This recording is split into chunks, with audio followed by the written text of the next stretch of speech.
There was a few players that missed the game on Saturday. Are they going to be fit to play on tomorrow?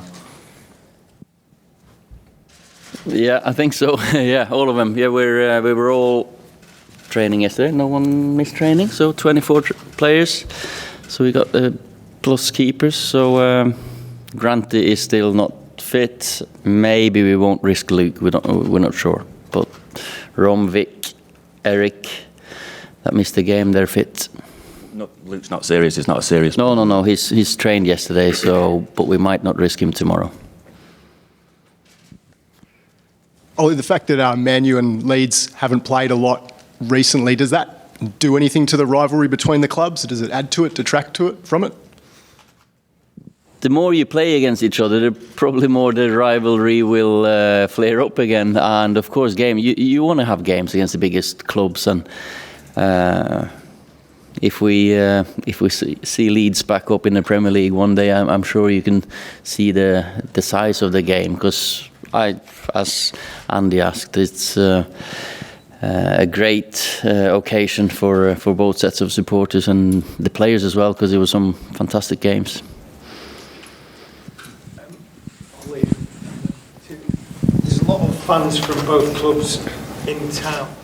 Obviously, given the rivalry, is there any concern at all that there may be trouble because it's not unknown when these two sides get together? No, I wouldn't think so. No, if you make the effort to come across here and watch your favourite team, I think football is the reason you're here and to support your own team. So I don't think that's going to be an issue. Hope so, anyway. Victor, do you know anything about Manchester United's rivalry with Leeds? When you arrive at the club, they've not played Leeds for such a long time. Nobody would have even spoken about it, but it is one of the major rivalries in the club. Yeah, no, of course I know about the rivalry and the and the history. So, like the boss said, I think it's going to be a tough game tomorrow, and I'm looking forward to it. So, yeah. Ole, 31 points up to City and Liverpool last season. What are the key areas you're working on now to close that gap into the next season? There's, when you coach or manage a team, there's so many little things, all the little things that can make a big difference we're working on. Of course, fitness, some new tactical ideas, get all the players ready and involved, create a team, because this is about us as a team, the team ethos that we always had as a foundation, and there's so many things, and luckily we've got a pre-season with so far it's been 2 weeks. Rom's missed a few training sessions, and that's more or less it. Anto missed one, so everyone's quite fit at the moment. When we start the league, we want everyone there ready to play. No one missed too much. What did you learn about how your plans are progressing from the game you played the other day against Glory? Obviously, it's the first game, and you play an opposition that we didn't know too much about. We set out like we hope to continue with intensity, aggression, energy. So I've just been encouraged by the whole pre-season, the way everyone's come back and showed me that they want to be part of this. And I'm just looking forward to the next coming weeks, and of course until 11th of August when we start the league. Victor, you had a strong end to the season. Last week your agent suggested there'd been an offer from another club, but I imagine as far as you're concerned, Manchester United is where you're at. Yeah, I'm very happy to be a Manchester United player, and I'm really looking forward to this season. I'm very excited for the new season to start. So yeah, that's my answer. I'm very happy here. And Ole, in terms of, I know we asked you about Romelu and you told us to talk to Ed. Are you happy that if something doesn't happen, that he's happy to be a Manchester United player? You know, the day we start the league, I'm sure everyone who's here will give absolutely everything for Man United. They want. We're gonna have a strong team with players who want to give everything, and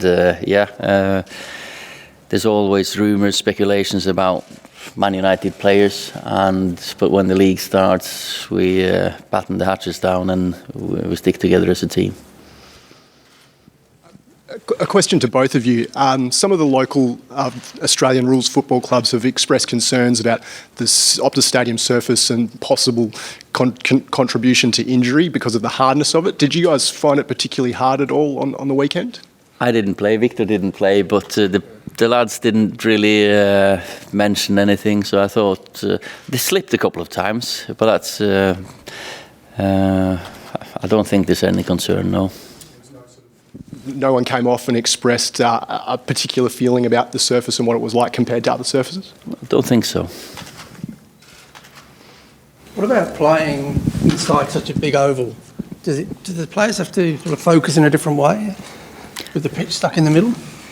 Used to having the fans screaming right on top of you,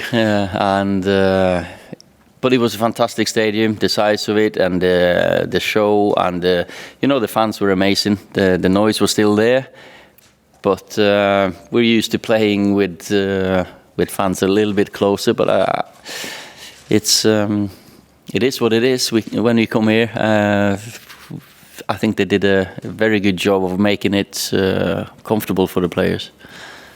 We had a chat to the Leeds captain yesterday, and he said there might be a bit of feistiness during the match. How cautious are you as a coach to make sure that your players don't get injured, and what are you expecting in terms of the feistiness? I want my players to go out there and try to win a game of football, and I think that's the same with Marcelo. I think we're competitive. We're competitors. If you train there, if you play a game, you want to win whatever you're doing. So, but it's of course going to be using fair methods. So you go out there and. If it's Leeds or Liverpool or Perth, Glory, you just want to win the game of football.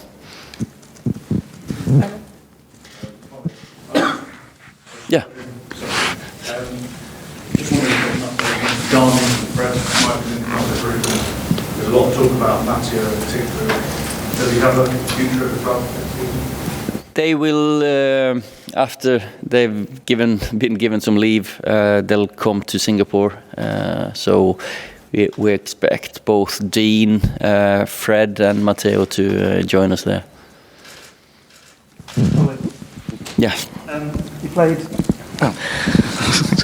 You played Daniel James. You started him on the left. Yeah. Do you see him playing on the right? And do you think you can resolve the issue on the right? It's a long-standing problem. United not having a natural right winger. Dan can play all across the front line. Obviously more right and left wing, but he can play through the middle as well. Then again, it's about finding a relationship that works. Sometimes you want a fullback to join the attack, and maybe you don't want a winger hugging the touchline. So we'll just have to find a balance between width and players in between. So I'm sure you'll see him both right and left throughout the season. As things stand, what are you thinking right wing wise? Because it has been an issue from before you came here as well, just having that natural player on the right. I can't tell you what I'm thinking. No, I can't. Ollie, Victor's obviously one of 6 centre halves you've got out here, and obviously a lot of talk about potentially looking to bring in Harry Maguire. What, if you did bring another player in that would give you 7 centre halves, is something going to have to give there, and some players will have to go, because there's a limit, I imagine, to how many players you can actually carry going into next season. Yeah, of course. There's a limit of players, and whoever performs will be part of the team, and whoever doesn't, they've got to fight to get back in. And it's been loads of speculation, but I can't really say anything. But that we'll work to find a relationship with the ones we've got. Tunzidi, is there any chance he'll go out on loan, or do you plan to keep this one? Same answer, really. Axel has got a great chance of staying here and playing. He's had a great season last year after he came, stop-start season with injuries, but he's really proven that he's capable of playing that level. He promoted with Villa, and he's come back very strong, focused. He did well in the first game here, so He's one of the young, exciting players that I can't wait to see more. Ole, David De Gea didn't play on Saturday. Will he feature tomorrow for you? And yeah. Is there any update in terms of his future? He'll play tomorrow, and hopefully we can agree with David, as I've said a few times. I think that'll be up to David and the club to announce if that happens, if and when. Last year you seem to make a big stride forward. Juventus game in particular seemed to be a big step forward for you. Did you feel that? Did you feel by the end of last season that you were more of a Manchester United player than you had been 12 months ago? Well, it's hard. I always felt like a Manchester United player, but of course last season was a better season for me. I performed better than I did my first year here, but yeah, I'm not really sure what I'm going to answer to that. I'm just happy that I could perform well and help the team. I mean, sometimes though people go to Man United, it takes them a little while to get used to surroundings, and judgment is very quick. And maybe there were people asking questions of you, but at the end of last season, they felt that you were the best centre half of the club. Well, I'm happy that people think that. I'm just trying to do my best every day and help the team. You know, that's what I work hard for every day, to go out there on the pitch and perform and help the club win games. So, yeah. Okay, guys, last question. So, Victor, you obviously had a difficult first season, but you really came through that last year and obviously delivered very impressively.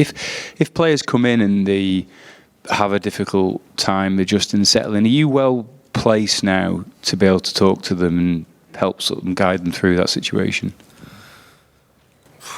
Well, you know, new players or new signings, you know, we as a team, not just me, we always try to help them to settle in as quick as possible. So, and yeah, this is my third season here. I've been through it. I know what it is to sign for this club and to play, and of course get a little bit of criticism. But you know, it's part of the game, and like I said before, it's not just me. Everyone in the team is trying to help the new guys. Okay, guys, thank you very much. Thanks.